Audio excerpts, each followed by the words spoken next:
Good morning friends, अरु legal academy में आपका बहुत बहुत स्वागत है। दोस्तों, आज हम बात करेंगे कि जो प्रॉपर्टी के डॉक्यूमेंट होते हैं वो कौन कौन से डॉक्यूमेंट होते हैं। जिन डॉक्यूमेंट को आप बनवा लेते हैं तो कोर्ट में ये साबित कर सकते हैं, अगर कोई भी व्यक्ति आपके साथ कोई डिस्प्यूट करता है किसी प्रॉपर्टी को लेकर, तो आप यदि वो डॉक्यूमेंट आपके बने होते हैं तो न्यायालय में बिल्कुल आप साबित कर सकते हैं। ये आपका पक्का सबूत होता है कि ये प्रॉपर्टी आपकी ही है।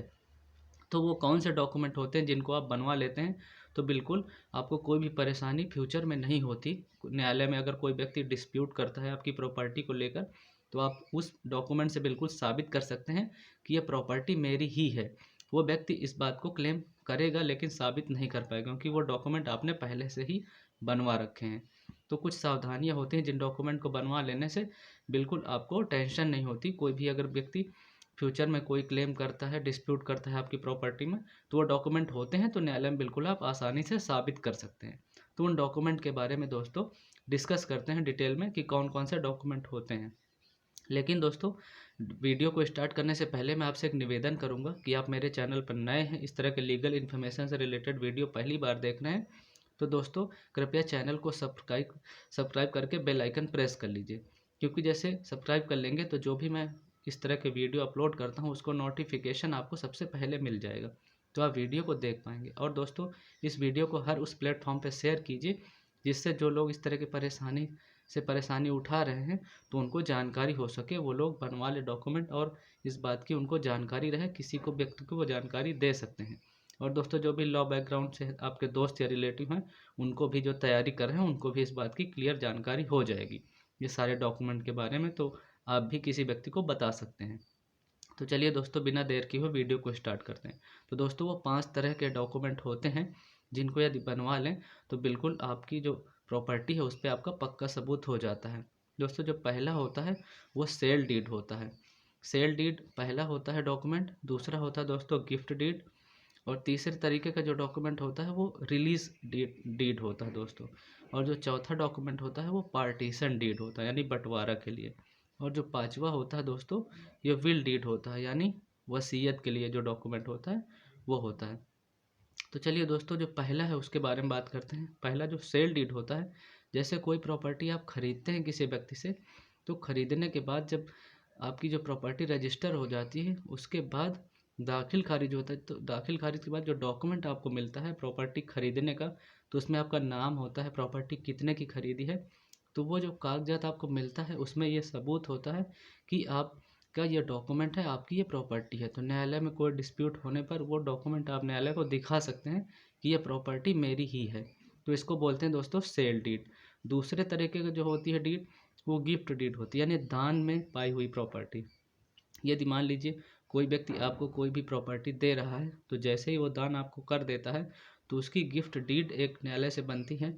गिफ्ट डीड मिलने के बाद दोस्तों, उस प्रॉपर्टी पर जिस व्यक्ति को वो गिफ्ट की जाती है उसका अधिकार संपूर्ण हो जाता है, और जिस व्यक्ति ने गिफ्ट की है उस व्यक्ति का दोस्तों अधिकार वहाँ से खत्म हो जाता है उस प्रॉपर्टी से। तो ये जो प्रॉपर्टी होती है गिफ्ट डीड, इसमें एक डॉक्यूमेंट बनता है, तो वो व्यक्ति जिसके नाम भी गिफ्ट हुआ है वो गिफ्ट डीड बनवा लेता है, तो उसकी जो प्रॉपर्टी होती है संपूर्ण अधिकार उस व्यक्ति का हो जाता है, और जिसने गिफ्ट किया है उसका अधिकार खत्म हो जाता है। दोस्तों, तीसरे तरीके का जो डीड होती है वो रिलीज डेट होती है, यानी त्याग करना। जैसे मान लीजिए दो भाई हैं, एक बहन है, उनके बीच में कोई प्रॉपर्टी है और बहन उस प्रॉपर्टी को लेना नहीं चाहती, तो वो कहती है कि मुझे ये प्रॉपर्टी नहीं चाहिए, तो वो त्याग कर देती है उस प्रॉपर्टी को। जैसे ही वो त्याग कर देती है तो वो उसकी बहन की जो प्रॉपर्टी है दोनों भाइयों के बीच में चली जाती है। तो जैसे ही वो त्याग कर देती है तो उसकी जो रिलीज डीड होती है, यानी त्याग करने की जो प्रॉपर्टी का जो डॉक्यूमेंट होता है, फिर उसमें बहन दोबारा से क्लेम नहीं कर सकती कि ये प्रॉपर्टी मुझे भी चाहिए, क्योंकि उसने पहले त्याग कर दिया है। तो रिलीज डीड उसकी बन जाती है, तो वो व्यक्ति जो बहन है वो दोबारा से भाइयों की प्रॉपर्टी पर क्लेम नहीं कर सकती, और उसमें भाइयों का संपूर्ण अधिकार हो जाता है। तो दोस्तों, इस तरह का जो डॉक्यूमेंट होता है उसको रिलीज डीड कहते हैं। दोस्तों, चौथे तरीके का जो डॉक्यूमेंट होता है वो पार्टीशन डीड होता है, यानी बंटवारा से रिलेटेड होता है। जैसे मान लीजिए दो भाई हैं, दो भाइयों के बीच में कोई प्रॉपर्टी है, जब तक वो प्रॉपर्टी ज्वाइंट रहती है तो वो रहती है, लेकिन जैसे दो भाई उस प्रॉपर्टी में बंटवारा करना चाहते हैं, एक तो होता है दोस्तों मौखिक बंटवारा। जैसे मौखिक बंटवारा लोग कर लेते हैं प्रॉपर्टी को यूज़ करते रहते हैं, जैसे कोई प्लॉट है या खेती है। लेकिन जैसे ही उसमें दोस्तों पार्टीशन का हो जाता है, तो पार्टीशन होने के बाद आधी आधी प्रॉपर्टी दोनों भाइयों के बीच में हो जाती है। और जैसे ही हो जाती है तो उसमें अलग अलग दोनों का अधिकार हो जाता है, और जो भी उसमें टैक्सेस वगैरह या शुल्क देना होता है सरकार को, दोनों भाइयों को फिर देना होता है। तो उसमें सरकार का भी रेवेन्यू जनरेट होता है, यानी इनकम होती है, और दोनों भाइयों का प्रॉपर्टी पर अलग अलग अधिकार हो जाता है। तो दोनों फिर आपस में लड़ाई झगड़ा नहीं कर सकते, क्योंकि दोनों के नाम आधी आधी प्रॉपर्टी हो जाती है दोस्तों। तो ये पार्टीशन डीड इसको बोलते हैं। जो पांचवें तरह की जो डीड होती है दोस्तों, विल डीड होती है, यानी इसको वसीयत बोलते हैं। तो वसीयत क्या होता है, कुछ लोग किसी पेपर पर लिख देते हैं कि मेरे मरने के बाद ये प्रॉपर्टी जिस भी व्यक्ति के नाम करते हैं कि उसको मिल जाएगी। तो दोस्तों कई बार उसके मरने के बाद क्या होता है, परिवार के लोग या घर के लोग उस जो वसीयत है उसको चैलेंज कर देते हैं कोर्ट में कि इसमें हमारा भी अधिकार है। तो आपको साबित करना कई बार दोस्तों मुश्किल होता है, क्योंकि उसमें कोई रजिस्टर डीड नहीं होती।